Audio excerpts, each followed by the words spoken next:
বছরের সবচেয়ে পছন্দের এবং রহমতের মাসটি চলেই আসলো। সবাইকে রমাদানের অনেক অনেক শুভেচ্ছা। আশা করছি সবাই অনেক বেশি ভালো আছো।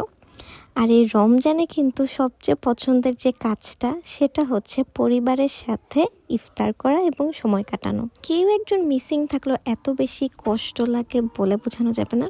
আচ্ছা যাই হোক, এই 30 দিনে যে আমি 30টা ব্লগ আপলোড করব এমনটা নয়। অ্যাকচুয়ালি আমার যদি আলসেমি লাগে আমি করবও না অবভিয়াসলি। আর এইখানে অবভিয়াসলি আশা করো না যে আমি নামাজ কালাম এগুলো দেখাবো। আমি এগুলো দেখাতে একদমই কমফোর্টেবল না। আর যারা দেখা এজন্য কীভাবে শ্যুট করে সিজদা দিচ্ছে ভিডিও করে, তো আমি এগুলোতে নাই। আর রমাদানে সবাই আল্লাহ তাআলার ইবাদত করবে স্বাভাবিক, তো সেজন্য যে দেখাতে হবে এমন কোনো কথাও নাই। আমার আর আল্লাহ তাআলার রিলেশনটা কীরকম এটা শুধু আমরা দুজনেই জানবো। সো তোমরাও কেউ কমেন্ট করতে আইসো না মাঝখানে। এনিওয়ে, আর ইফতারির পর এবং সেহরির পর চা তো মাস্ট।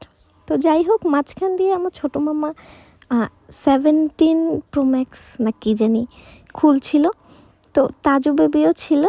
তো সবাই মিলে এটা খুললাম আর মজা করলাম। তো একটা শর্ট একটা ভ্লগ হইল ফার্স্ট এবং সেকেন্ড রমাদান মিলিয়ে।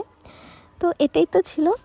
লুঙ্গির মধ্যে আমার মামা বাদাম বেছে দিচ্ছিল আর আমরা খাচ্ছিলাম। আর এটা সে আসার সময় নিয়ে আসছিল। আর তাজু রাত 2টা বাজে আমাদেরকে জ্বালাইতে আসছে, বিকজ ও রাতের পাখি ঘুমায় না। আজকের ব্লগটা এ পর্যন্তই।